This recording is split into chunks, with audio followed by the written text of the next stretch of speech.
every angle presents a different shape and a different texture. And that's really something that a lot of people really struggle with, like when they start drawing animals or still life, stuff like that. It's lighting, you got perspectives. Oh, there's a lot to it. It's just very intricate. Water makes things extra tricky too. Water makes things extra tricky. That's right. Hey there, Podcast Aquanauts. It's your host, Casey here. From the prehistoric cave drawings of Aurochs and Lusco and fantastical sea monsters drawn by Renaissance-era cartographers to tigers hiding in Henry Rousseau's vivid junglescapes, wildlife has been a favorite subject of human artists since the dawn of, well, art. As you explore the Tennessee Aquarium, art might not be at the forefront of your thoughts, but there are incredibly gifted artists whose work is on full display throughout our campus and beyond. Whether it's stylized murals of life-filled habitats in our classrooms, or a fun, colorful infographic on our social channels celebrating World Ocean Day or Coral Reef Awareness Week, our designers' artwork enhances your visit and plays an important role in achieving our mission to foster greater bonds between our visitors and the natural world. In this first episode of a two-part examination of how art and science intersect, I sat down with our pair of in-house graphic designers to talk about their artistic origins, the appeal of creating pieces inspired by our living collection, and why water makes the work of an artist so much more difficult. We'll follow this up next week with a second episode featuring a special guest who's widely considered one of North America's most accomplished scientific illustrators. But we'll get to that later. For now, on with the podcast.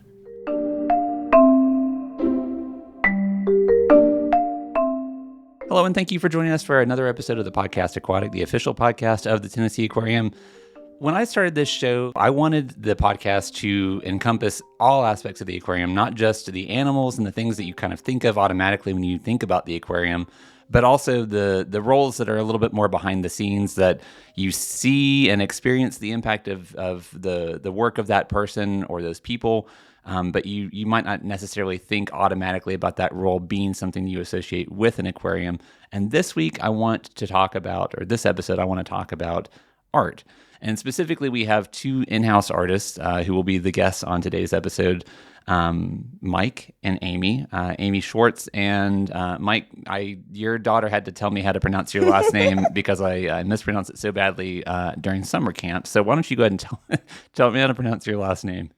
Sure. My name is Michael Shuleva. Shuleva. Okay. Yes. I still didn't get it. I wouldn't have got it right if I tried. Shuleva. Shuleva. Shuleva, you. This is off to a really good start. I love how this is starting. I actually needed that too. Okay. Aimee and Aimee Swartz, you are both, it's Swartz or Schwartz? It's Swartz. Swartz, I said it wrong. All right, well, anyway. It's okay. Ignore everything about how I pronounce the names of the guests on today's program up to this point. But yes, the point of today's discussion will be to talk about the intersection of art and the aquarium, something that I think a lot of people probably don't necessarily think about. But both of you are, I think both of your titles are graphic designer, correct? Mm-hmm. That's correct. Correct. All right. And Mike, you at one point were like a part-time graphic designer. You're full-time now, right? I am actually part-time, but I am here all the time. I say you're here about full-time, it feels like. So close. I have a bed somewhere. All right, well, let's talk about how you all started working at the aquarium. So I think more or less you kind of came in around the same time. Who was first? Actually, I interviewed for Mike's job. Really? And declined to take it because it wasn't full-time. Okay. Well, so where did you come from, Aimee? You were at another aquarium, right? I did work at National Aquarium in Baltimore, Maryland, and I'm actually a Tennessee native, and I came back home to Tennessee and started working for the Tennessee Department of Transportation. Hey, they're one of our big partners. So. They're pretty great. And there was a lot of mappage that happened, which I appreciate. So that was my most recent job, and I quit after 4 months to join the aquarium. So they probably are. It was still very harboring awkward. a grudge, maybe. It was very awkward. Okay, and that was what, about 3 years ago, 4 years ago? Yeah, 2022. Okay, so 3 years ago at the time of recording. Believe I started June 13th. Something like that. I believe it was around that time. And Mike, you started when? I started in April of 22. I was actually in between jobs. I was doing freelance for the past 11 to 12 years up until 22. And the the pandemic hit and money was tight. So I started doing renovations with my neighbor, and I saw this job at the aquarium for the part-time designer come across, and I was like, they're going to love me. So We do. thank you. I sent in my stuff, and, they called me a couple days later, and I said, I'll be there tomorrow. When do you want me? And they said next week. It's fine. Cool.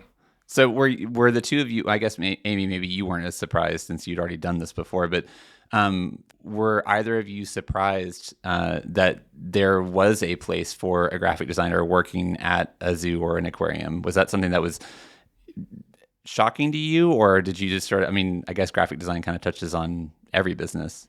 It actually wasn't shocking for me because that was my secret plan all along. I really wanted to be a scientist and quickly understood I did not have a science brain. And I was like, okay, so where are my talents at?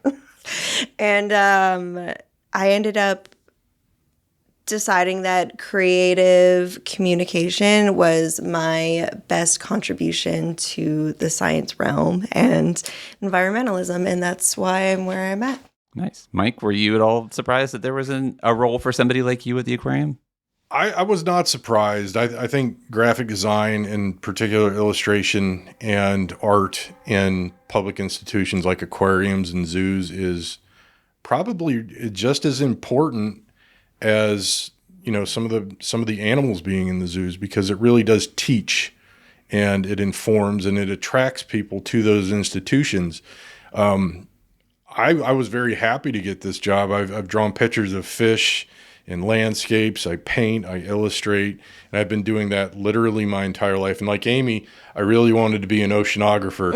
I wanted to be a scientist. We did both want to do that specifically. And it bees don't get degrees. They're on that one. Some brains aren't necessarily made for such work. I'll settle for drawing fish. I love it. I think it's one of those things that I didn't realize until I started working here, because I started working here thinking along the same lines that to work at an aquarium or at a zoo or with animals, you had to have a degree in a science related field. And as you two have pointed out, like, it's one of those things where an aquarium is kind of like a little, I think I've used this analogy before on the show, it's kind of like a little city, and every city needs not just, the mayor. It doesn't just need police officers. It needs, electricians. It needs painters. It needs traffic wardens. It needs school teachers.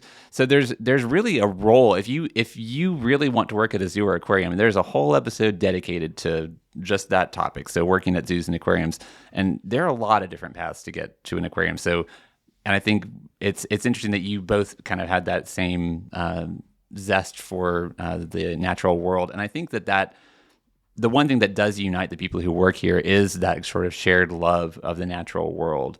And I mean, that's true for me too. I have a degree in journalism and German, and here I am doing what I'm doing. So, if you're out there listening and you really want to work at a zoo or aquarium, don't give up hope if you don't necessarily have, as Aimee put it, a science brain. You can actually find your way here through a lot of like weird and kind of twisted pathways.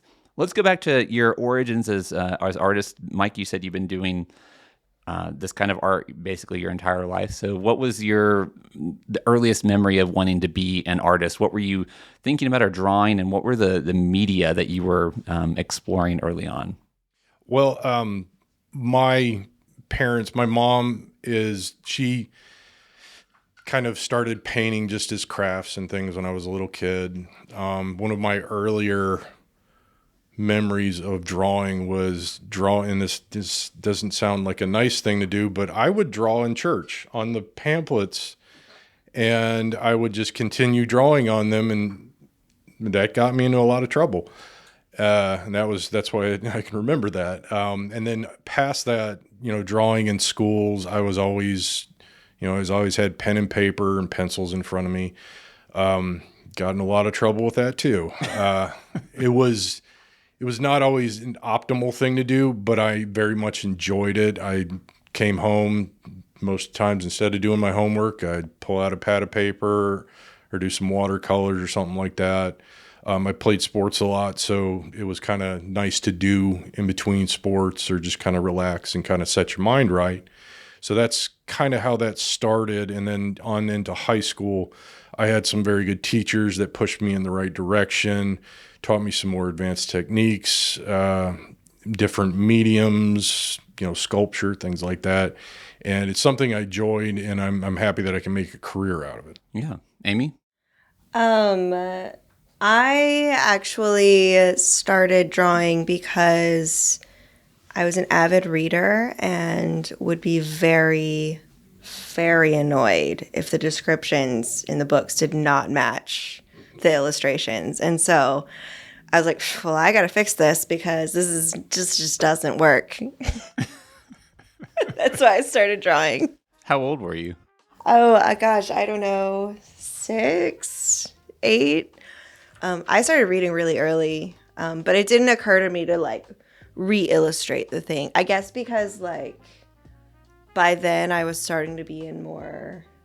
It's like a cover that you have to deal with, So I guess I'm going to give a little more leeway to the illustrators out there of children's books. I think they pay a little closer attention to the subject matter at hand.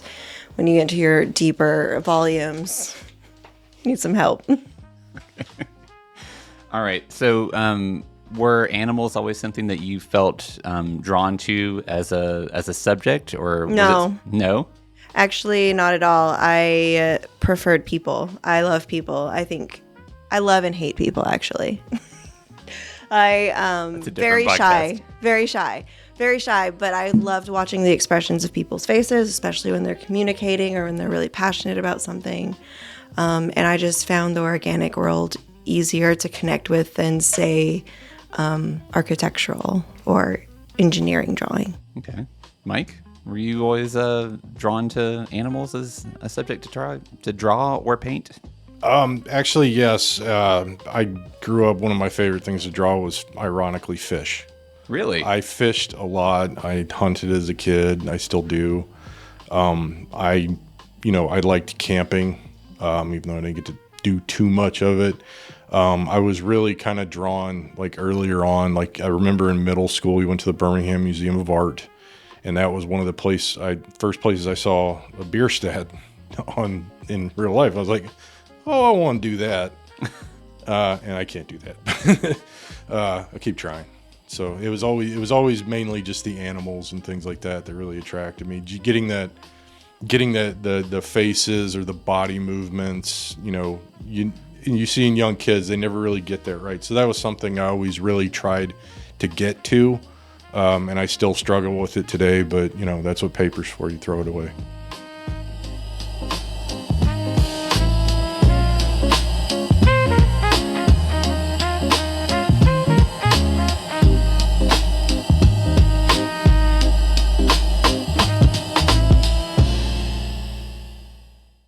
What are the challenges of depicting animals? Like what makes them inherently difficult to draw or paint?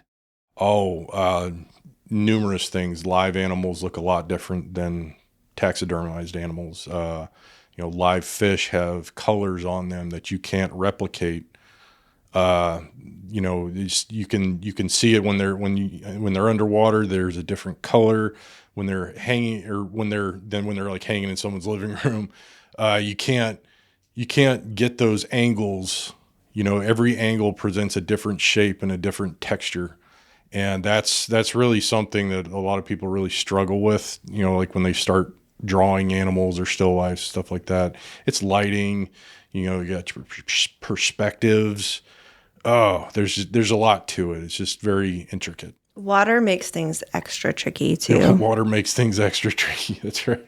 So is that a challenge that makes your job harder? I guess I never really thought of it as a challenge. It's just something I got to do. Okay. It's just it's there. I didn't think about it that way, but thanks. Now I do. So when you said that you were doing this from your youth, were there books that you were looking at? I mean, you and I are probably of an age, so it would have been early days, I guess, of the internet. Were you looking on the internet? What were you looking for learning how to do this? Well, when I dating myself, I'm a little bit older than you, but National Geographic, Jacques Cousteau. Oddly enough, most of the Disney stuff back then in the 80s was, they had the wildlife encyclopedias for Disney, and it's kind of a, starry-eyed version of the animal kingdom. The animal kingdom, actually. Jack Hanna, I liked watching animals. I love going to zoos. And a big shout out to down in Destin, Florida. They had the sea. It wasn't SeaWorld, but it was one of those roadside stands where you would go in and they had aquariums and things like that. I can't remember the exact name, but I had to go. I had to go every time I was there. And I just sat there for hours and stored it. I'm looking down at this and seeing the timer count. I've been 14 minutes in. I should probably talk about what exactly you do here at the aquarium. So I mentioned that you're both graphic designers, and there is really no way to go through the aquarium. It feels like at this point, everywhere I turn, I'm like, oh, that's an Aimee. There's a Mike. You have your input, even if you don't realize that you're consuming graphic design at the aquarium basically from the second you get here. Whether that's the pamphlet that you get that tells you about what you can expect to see during your visit, when you get on the elevators, even your artwork, Mike is on there to show people what, and it's so cool on the elevators, the maps. I'm like a real super fan of Mike and Aimee. And I have been since you all were hired. And I think I tell you this all the time, and I hope it doesn't sound like I'm blowing smoke because I really am just impressed with it. But your work is literally all over the aquarium: murals, wall hangings. It's just your art has really made the aquarium a more vibrant place. And we had graphic designers before, but the two of you really feel like you have worked together greatly as a team to kind of create this new visual identity for the aquarium in the last 3 years. That if you visited 4 years ago, you see a very different version of you saw a very different version of the aquarium than you see today, and that really is largely thanks to the two of you. But why don't you kind of give a bit of an overview? I touched on a few things, but Aimee, what specifically do you do? How does your graphic design? What projects are you mostly working on? What kinds of things are you working on? Wow. I work on just about everything, and Mike helps me do it. We do work as a team. One of the first things that I started when I got here was trying to reimagine how the Tennessee Aquarium's brand fit today with our audience, with what we have going on, where we're at in the world. And it felt like a misfit to me. So I was really focused deeply on trying to make sure that the work that Mike and I do helps to really invigorate all of the exciting things that everyone else does. We're not trying to upstage these gorgeous creatures. They're so fascinating to watch, and we each have something that we really like about certain animals or whatever that we get excited about. We're like, well, we have to incorporate this. But we try to bring that into what we do. It's really all about matching the tone and approachable, friendly, and just exciting and curious. I notice a lot fewer just straight lines and sharp corners. It feels like you've made the look of the aquarium, the aesthetic of the aquarium, be a lot more organic and kind of flowy, I guess is the way I would describe it. There's a lot more movement to it than there was before. Yeah, the architecture of our building is very iconic, and it's something that is a huge part of the Chattanooga skyline, and it is very geometric, but the natural world is not. So Mike and I are constantly sort of playing with this dynamic of geometry and organic lines, and how those two things intersect and create something that's really interesting and fascinating for your guests. Yeah. And the types of projects that people will see that have your thumbprint on them would be what kinds of things? Oh, everything from graphic panel art on the exhibit walls to the aquarium glass to the banners to advertisements, social graphics, all of the things. Podcast show logos. Podcast show logos. Yeah, every time stickers. Everyone loves a sticker. Lots of stickers. Yeah, everything about the podcast that you've seen that's visual, not the episode titles, but the actual logo for the podcast was your output, and I was so grateful that you were there right down the hall. Your office is just down the hall from mine, that I could just run to you and be like, I have this idea for this show. Yeah. Can you come up with something? And like a day later, I felt like you came up with this just amazing. It was perfect. Logo that is now, like, in my brain at least, it's iconic because I look at it basically every day. But it's just your thumbprint is on everything, and it sounds almost like you're dodging the question, be like, it's on everything, but it really is. I mean, you graphic. Yeah, that is part of what, part of why Mike and I were talking about. If you don't have a science brain, that's fine, but there are other ways to communicate, and us specifically, we like literally work in communication. Like that's what we do. Yeah. So. Well, I'd like to say one thing Aimee did when she first came on is we went through a bit of a rebranding with our logo. And another thing that she did was create a map for colors that we would use and how those colors would interact with the different buildings and the different organizations, Conservation Institute, OJ, RJ. OceanJourney and River Journey. Sorry.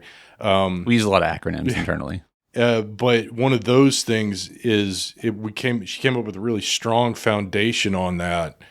And the reason that a lot of the art and a lot of the illustration, all the panels and anything right down to the tickets, they carry those colors.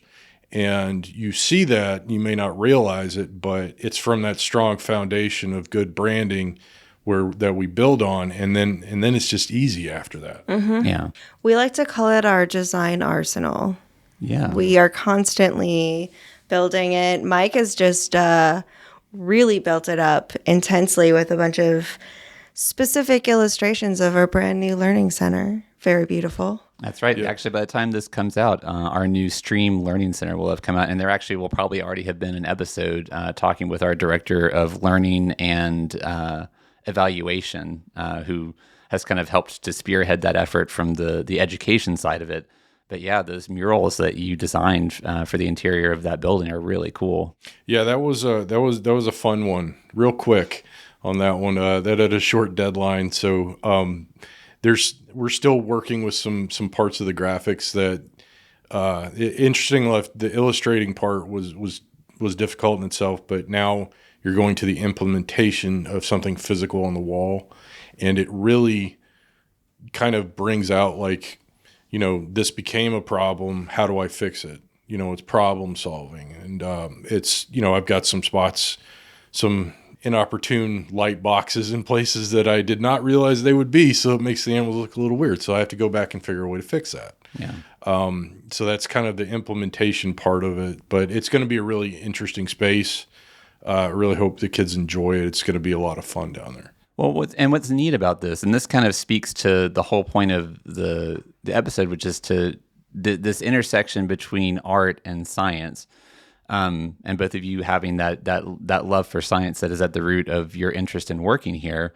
Those murals are a really great example of that in action, because not only are those really cool to look at, but there are elements of those murals that are designed in such a way that they can be incorporated into the programs that the educators are presenting. So things like, and you'll have to correct me if I'm wrong, because at this point, as we're recording this, the center is not actually open, but there's an osprey nest in one of the murals, and that osprey nest is life size, right? Mm-hmm. Correct. Like by design, so they can say, like, it is. Yeah. This is how big an osprey nest is. It's probably like that. That one was one of the elements that we had been described as like one of the central elements, because they're a pretty big deal around here. There's a lot of them. People don't actually notice them or understand why they're there. Ospreys, you mean? Yeah, they're super cool birds. They are loud too. If you don't know what an osprey is, pause the podcast and go and look them up, because they're like sea eagles is what they are basically. Right. They're fishing eagles. There's a lot along the river. People just kind of don't see them. I see them up on the buildings while I'm walking to work, and it's really fun to spy on. I'm like, nobody else knows he's here. He's just spying on the street corner. Mm-hmm. That's what we do. So that was one of the things. They were like, we need that right above the doorway up high, and I was like, okay.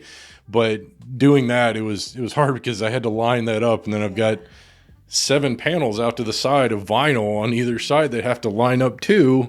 So that was a bit challenging. So I'm glad the company that was working as Paragon Printing was doing the vinyl in there, and I'm glad I didn't have to put it up there. I'm glad I just had to draw it. Yeah, so I find, at least in my experience, that creativity within constraints is sometimes when you can be the most creative, like having some boundaries to what you're trying to work within can force you to be more creative than you might otherwise be without those boundaries. So both of you seem like if you were just an artist, if you were an artist working without those constraints, I don't know, it feels like you're having to work your brain a little bit differently because your art has to exist in the real world. I'm a very practical person. My brother actually is a fine artist, and he and I talk about this a lot, the sort of discrepancy between, I guess, pure personal expression and creative expression. And I think what Mike and I do is more of creative problem-solving sort of expression. And I love that. To me, the most beautiful thing in the world is something that is aesthetically pleasing and practically efficient. Yeah. I just think that's the most beautiful combination. And so what part of Mike had referenced before that we had created a color palette. There's a color palette. We made sure that we had every animal that we draw all have this sort of playful, stylized, geometric aesthetic to them, but they're also anatomically correct. They are, you could pinpoint what specific species that is. They are identifiable for sure. Yes. Yeah. Maybe a little playful with specific features, but overall identifiable. They also sort of speak to the geometry of our building, which I wanted to hark back to because it's iconic.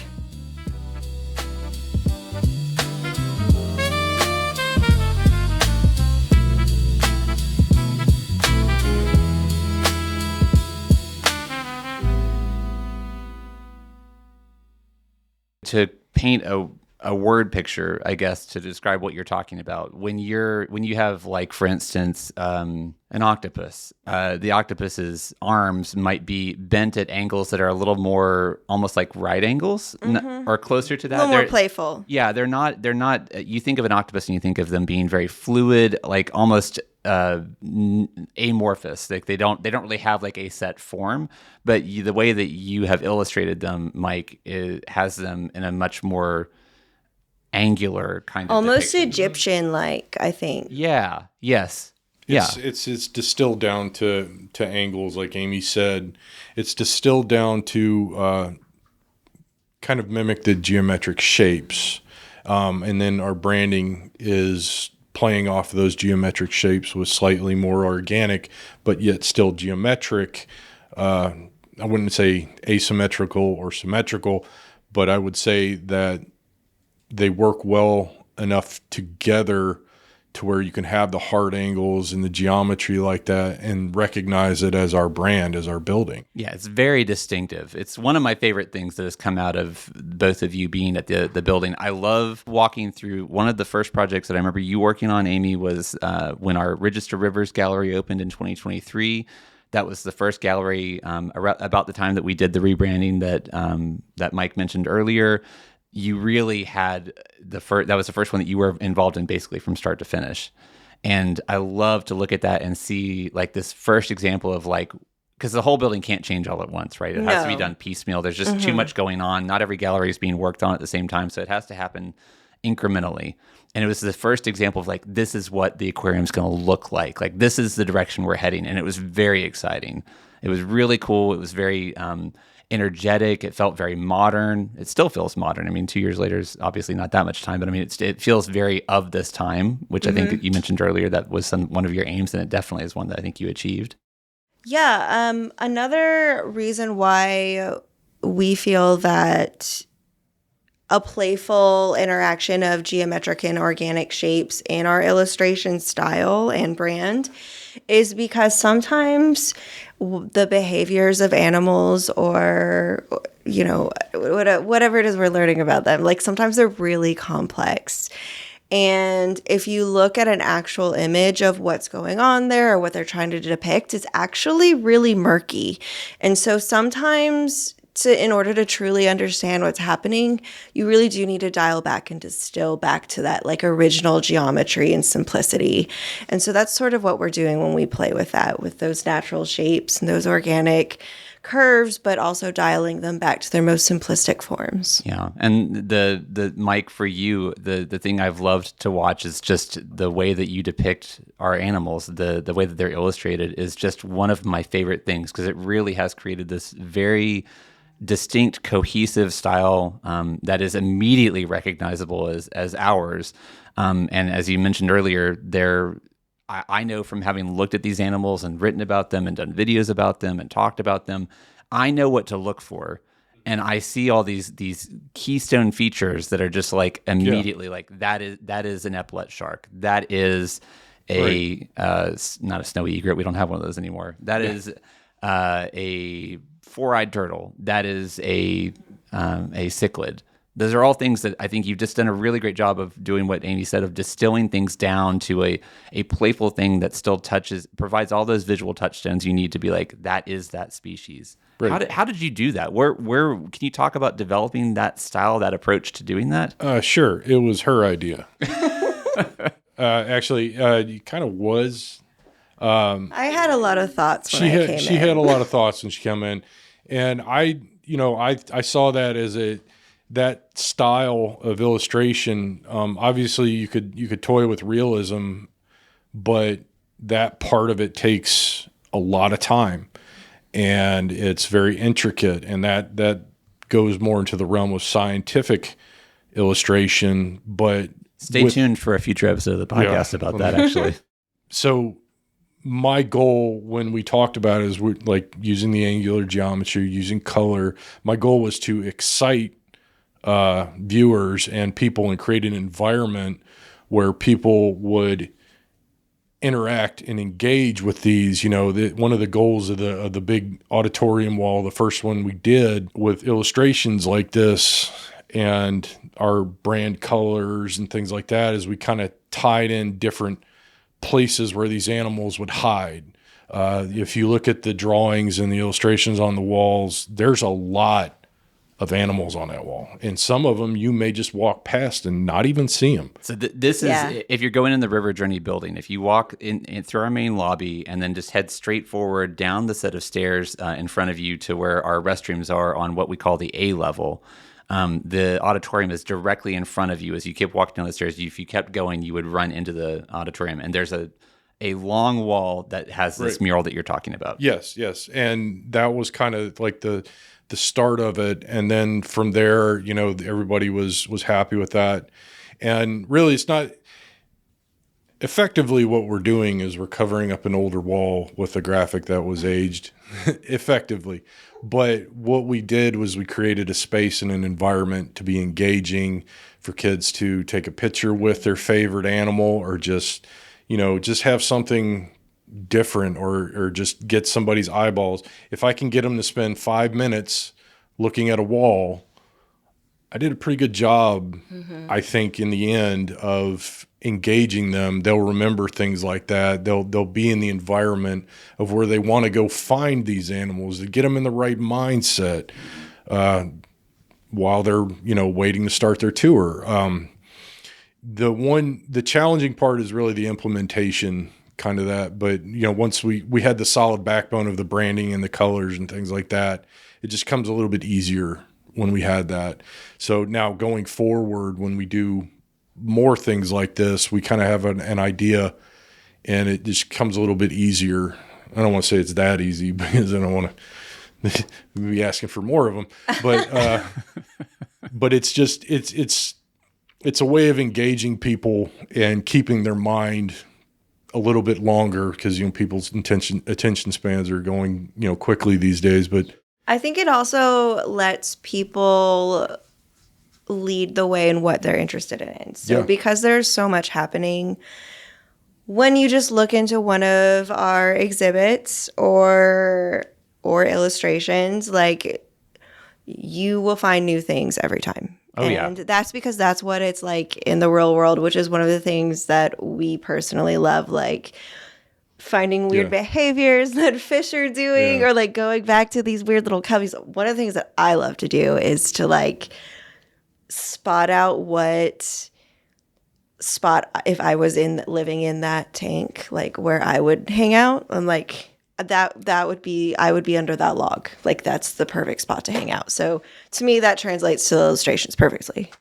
That's kind of on going back to the auditorium wall. Like you'll notice that the snapping turtle is hung up in the roots of the tree. That's where it hangs out. Favorite spot in the actual tank. You see turtles on logs. That's because that's where they live. Yeah. So you can kind of create that environment for kids, majoritively to just engage with it and then on their own go time. See it.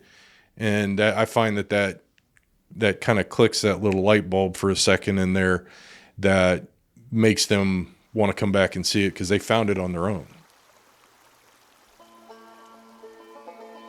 The Tennessee Aquarium's podcast Aquatic is made possible by support from the Tennessee Conservationist, the official magazine of Tennessee state parks. Each issue is filled with fascinating stories about Tennessee's native species, rich history, and unique culture. It's also your guide to exploring state parks and planning your next outdoor adventure. Subscribe today at tnconservationist.org.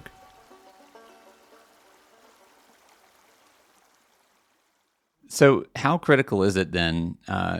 You could imagine someone doing your role and spending most of their time, at a desk, working with a drawing tablet, and not really spending a lot of time over in the buildings. How much of your time is spent over experiencing these animals in the environment in which they live here at the aquarium? How crucial is that to you doing your job well? Never enough time. Yeah, I wish I had an office in front of the secret reef windows. I would just camp out. I would so I've considered there's like some dark corners. I'm like, nobody will ever notice me if I get my laptop out here. Yeah. Just look over and you're just crouched in the corner, lit by the glow of your drawing tablet. I'm gonna post up in the shark cage. No, it's something that we do try to do whenever we can. Sometimes if you just need like a brain break, try to like encourage each other to just go over there. You can't get over there enough.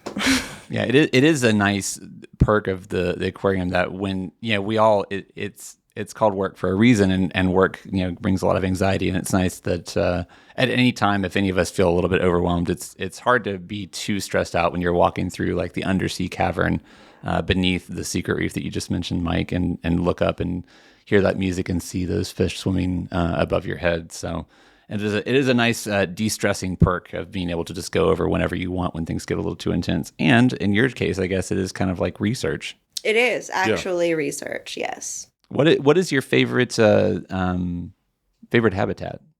Ooh. Let's say not secret reef, because you've already said that you would just live next to secret reef. So I just like the big window. It's peaceful. It's well designed. It's calming, and you can really you can't interact with the animals, but it's almost like you're interacting with them. And I'm talking about the large, tall 3-story window at the bottom. That's really one of my favorite spots. It's the largest single piece of acrylic in the entire aquarium. It's like 14,000 pounds. I don't doubt it. It's really just kind of neat because some days you'll have the turtle down there, the sea turtle down there eating. Yeah. You'll see the angelfish, the parrotfish. Just everything kind of moves through there, and it's fun to watch and just relax a little bit with it. Yeah. And then from that you're saying like it is research, but at the same time like I'm finding out what they're doing naturally. That helps me illustrate them or work on, work them into ads or some sort of way. Yeah, like in a true to life way. Yeah. And then we have a wonderful photographer here, Doug Strickland, who Also a previous guest on the podcast. He takes really good pictures, and I do look at them when for content material. Yes, a lot. we do actually use those as resource reference photos. So another thing, another one of the tanks that I really enjoy over in River Journey is the Tennessee Valley tank. The Tennessee River tank. Yeah. I really, those are the kind of animals that I grew up around, and it's really interesting to watch. And one of my favorite animals is that giant blue catfish. I don't know how old the thing is, but it's probably older than me, and it probably weighs as much, but I doubt it. But it's just, it's almost like watching a spaceship. He's got his spots. He's a big blue catfish. I think he's the largest. No, maybe he's probably the largest animal in that exhibit. If he's not, one of the paddlefish might be. He may not be the longest, but he is definitely the largest. And it's like watching, a cruise ship dock. This thing is massive, and like, I'm actually thinking of now, like, maybe I should go back and fix some of my illustrations. Just make this massive blue catfish. Add some pounds. Add some pounds to him. Aimee, favorite habitat? So in River Journey, my favorite is Ridges to Rivers. Really is a special place in my heart. The fish that I grew up around here, I was always looking in little creeks and streams, so that's one of my absolute favorites. And then in OceanJourney, the Vancouver Island Wave exhibit is my absolute favorite. There's a sculpin in there. I think I've talked about it on the podcast before at some point, or I don't know, You talked to me about it. I talked to Casey about it. This is both of your first times on the podcast, You're right. actually. You're right. My apologies. Yeah, no. Okay, the Red Irish Lord Sculpin is my absolute fave. You talked about that on a Tiny Wow. That's it. The That's videos I did. He's my guy, and I love him. Yeah, there's I'll link to that Tiny Wow of you talking about the Red Irish Lord. Also, one of my favorite fish because of you talking about it. I found out Austin also, our horticulturist Austin also really loves the sculpins. So he's easy to love. There's honestly. potentially more sculpins coming in our future. So the thing that sets us apart from a lot of other aquariums is the fact that we are as focused as we are on freshwater. And with I guess there is a prevailing misconception, I guess, about freshwater fish that they are all green and brown and silver. They're beautiful. It's all lies. So people might think of artistic intersection with the aquatic world and think, oh, you must really love, drawing colorful tropical fish. And we do. And that's part of what we do. But is it difficult to make people be interested in freshwater animals that don't have necessarily all of them those same vibrant hues that you might think of when you think of a place like the Great Barrier Reef or the Coral Triangle? No, I hit people over the head with my enthusiasm. They just have to. I mean, yeah, I know that sometimes when I'm doing illustrations it's a little bit overemphasized of what those colors might be. I'm totally fine with that. Yeah. It creates excitement. But you have to realize in the Southeast, particularly the area we're in, this area of the country and this area of the world has massive amounts of biodiversity. There's so much different animals to look at. Yeah, some of them are brown, some of them are green. A really beautiful brown and green. Yeah, different hues, different days, different areas. It's just amazing. I mean, like the laurel dace, one of our kind of signature species, the tangerine darter. Gorgeous orange. Anywhere else in the world, that's a tropical fish. Yeah. And red lipstick, yellow stripes. This is a really special area. It really is, and. Yeah, I will tout it all day long. Yeah, it's interesting because not only do you there's that opinion about these freshwater animals that they're all brown and green. It's like, well, yes, sometimes in the year they're going to be brown and green. So is the tree in your yard. And come certain times of the year, there is seasonality to freshwater life that you don't necessarily see in a lot of marine ecosystems, where at different times of year, just like you get, your yard colors up because that Japanese maple that you had that's green most of the year suddenly becomes this bright red beacon. The same thing happens with a lot of those freshwater fish. So you mentioned the tangerine darter.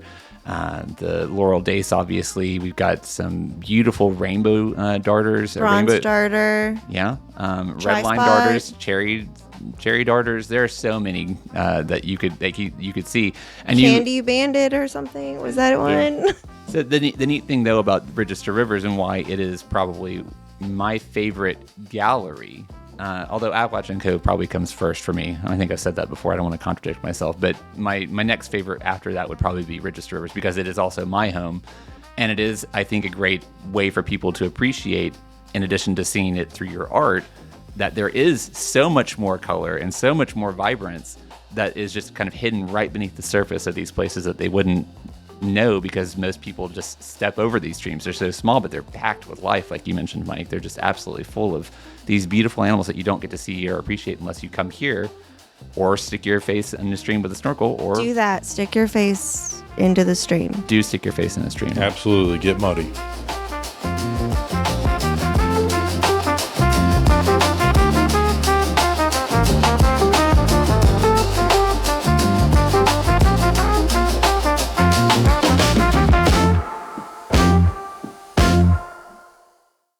What do you love most about your job? Ooh. I mean, clearly you both like working here, but what is it that really gets you like excited to come into work every day? I love knowing that what I do is helping to contribute to conservation of the area, of research of these beautiful life forms, of inspiring people to learn more, do more, be more, all of those things. Also, I just, like Mike, I just really like animals. I would just love drawing them all day. It's good. That's it too. I mean, we have a job where we get to come in and draw animals. It's the best. People get excited about it. One of my family members said to me, "It's like that may not be easy for other people, but it kind of comes easy for us because it's something we do. It's ingrained in us, and we kind of it works easy for us. I mean, that's why I said I didn't really recognize it as challenging. It's just something I do.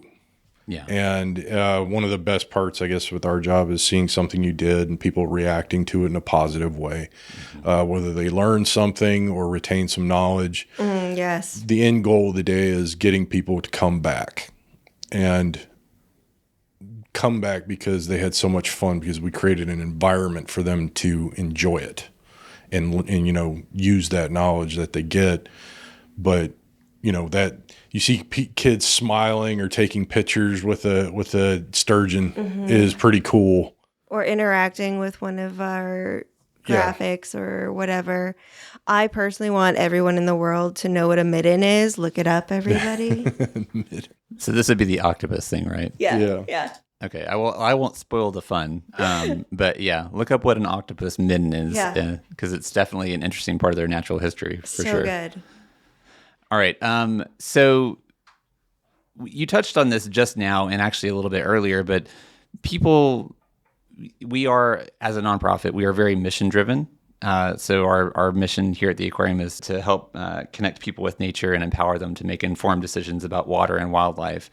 And everyone here is sort of moving in the same direction in kind of keeping and advancing that mission. How do you feel like the work that you're doing serves the mission and helps to kind of move the needle of getting people to feel that connection with the natural world, especially at a time when, and I think you kind of touched on this earlier, Mike, that we're feeling more and more separated from the natural world, and our attention spans are so short.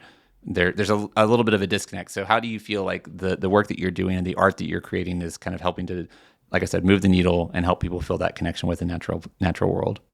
I think it's very important to have people understand the environment where they live in, specifically a natural world, not just their homes or their couch. It's very important, at least to me, as a parent, to see my kids know about where they are, why they are, and what is that, so that in time, they can look at those things and preserve them for, their kids one day. And I think that's really important to me. So I'm kind of feel like I'm a little bit of a linchpin holding those two between the lack of attention span and the full attention. I'm trying to get these people to engage and retain this knowledge. And that's really important to me. And I mean, that's an end goal. That's just a basic principle of design and branding. You're trying to engage people to come back. I'll piggyback on that concept and say that in addition to the linchpin, where we as communicators are liaisons between the information research data source and general public. So what we do is we help to make sure that people understand those findings that are being made on the regular and what those impacts are for them, for their families, for their environment. Yeah. So like you are, I've mentioned a few things that you work on. Another thing that you do that regularly shows up in our social channels is infographics. So that's a good, I think, example of making information both digestible and, to borrow Mike's terminology, it's engaging. You're engaging people with information, helping them to engage in a way that feels natural and entertaining, that would have otherwise maybe been, they would have difficult to internalize. Yeah, sometimes the medium really matters. Sometimes a documentary is the best place to glean information. Sometimes you just need a little snippet of a graphic. Sometimes, it's long form blog, whatever it is, like we help to make sure that those visuals are engaging to the people. Well, and I mean, the phrase is that people eat with their eyes, right? And I think that the argument could be made that people also learn with their eyes. Like obviously people can be visual learners. And the things that you're doing, I think especially the way that you're boiling down or distilling down some of these animals to their most interesting characteristics to make them still recognizable is a really great way to help people learn without even realizing necessarily that they're learning. Like making that, I keep referencing Epaulette Shark because it's just stuck in my brain for some reason, but like making that mark on their shoulder that is so distinct and large and like forward is a great way for them to be like, okay, well, this is a thing that makes this animal what it is. It's a visual marker that they can look at and be like, I now know what an Epaulette Shark is because this design made it easy for me to see the things that are inherently Epaulette Shark. Right. That's one of the things that I really enjoy doing too, is you kind of find those characteristics, just going over there and looking at it, at the actual animal. Enhance their natural features and characteristics and beauty and quirkiness, whatever it is. That's pretty much the idea behind all of it, is just kind of enhance the animals to get people to engage a little quicker and retain it. Plus, we love I Spy books. Yeah. Where's Waldo? What are your and I'm going to have to start winding this episode down because we're closing in on an hour. But what are your resources that you have like at your desks to like draw inspiration from, or to help you sort of hone your craft and guide your work? There is actually an illustration inspiration that brought all of this to a head. I have a design crush, and his name is Owen Davey. Who is Owen Davey? Owen Davey is a British illustrator who is just absolutely incredible, and he creates children's books, and super inspired by him. He does a lot of the similar things that we do. I'm kind of in between desks at the moment, but I like to have a lot of photography over at my desk. I had a lot of Doug's photography hanging up on the walls. I did do some fun memes, but didn't post them anywhere. I just printed them out and put them on the wall. But I kind of find those things to be, just a little, looking, you're working for a couple hours, you're drawing, take a second, step back, look at something funny. Just, kind of invigorates you to go a little bit further. And you're like, hey, I forgot about that idea. Why don't I incorporate that into my art? That would be fun for somebody. Had you heard of Owen Davey before you started work here? From school, we had, you can, pick a different style or motif, but his style was one that really spoke to us because of the angular and geometric nature of a lot of his drawings. I do take it a little bit further with a little bit more organic stuff sometimes, and color. And it's you kind of find different inspiration through different artists and ways of putting things together on a page. We don't just straight lift from Owen Davey. We lift from many people. Yeah. Well, inspiration comes from many sources. Yeah. We're all just a patchwork quilt of our inspirations. Yeah. All right. Well, look, there are so many things I wanted to talk about. I'm looking down at my list of questions and notes, and there are so many fun projects that you've been involved in that we unfortunately are just going to I'll have to like do a lightning round of just talking about them. But other like fun examples of your work that make my life feel more joyful, just living on the floor and being one of your office neighbors, is our floor up on the third floor of IMAX is just full of these posters that you've done of these amazing fun celebrations like World Snake Day. I like to call it passive aggressive branding. Yeah. They're just so cool. They're like almost like concert posters. Like they incorporate that art that we've been talking about for the last hour of all of our animals, but in these like fun configurations, like World Lemur Day, Coral Reef Awareness Week. Our Oddtober celebration every year is always a fun example of like, what are Aimee and Mike going to do? Last year's was probably my favorite, where we did the B-movie monster posters. Oh yeah. Super fun. That also led to another one of my favorite projects that you worked on, Mike, where you spent like what felt like several days just carving a polystyrene model of the aquarium for our superworm exhibit for them to eat up. But and again, lightning round, I'm just touching on it just briefly, like a stone skipping across a lake. But just as going through the aquarium, we're redoing all of our old legacy exhibits that, I mentioned that it all has to happen incrementally. So we have a new gallery that's opening in the spring that you're going to have your hands all over, and the look of that will be very definitely new aquarium. But even some of our old galleries, like our Rivers of the World gallery, has been completely refreshed thanks to the work that you guys are doing with making those signs look so much more engaging. We went through, my wife and I, just a week ago for Aquascarium, and I was pointing out, this is an old sign, this is a new sign. Like, look at the difference. And they're just so much more modern and fresh. And I love both of you, and I love the work you do. And we got to wrap this up, unfortunately. As you explore the aquarium, do keep your eyes open, not just for the amazing animals that you're obviously here to see, but just look around and realize how much more visually engaging your experience is, and know that it is because of the two people who have been on the show today, Mike and Aimee. Thank you so much for being guests on the podcast Aquatic, making your debut. And I'll try and see if there's a way to bring you in for another episode in the future. But in the meantime, I've just really appreciated getting some insights into your thought process, even having talked to both of you countless times in the last 3 years. It's been a lot of fun to take a peek behind the curtain. Thank you for having us. People, read the signs. Yeah, read the signs. All right. If you have an idea for a future episode of the podcast Aquatic, or a question for an expert here like Mike or like Aimee, send that to me at podcast@tnaqua.org. While you're online, write us a review or leave us a rating. Those are both really easy ways to support the show and help us out with the algorithm, and make sure that the show is heard by more people. And in the meantime, until next time, remember that every drop matters.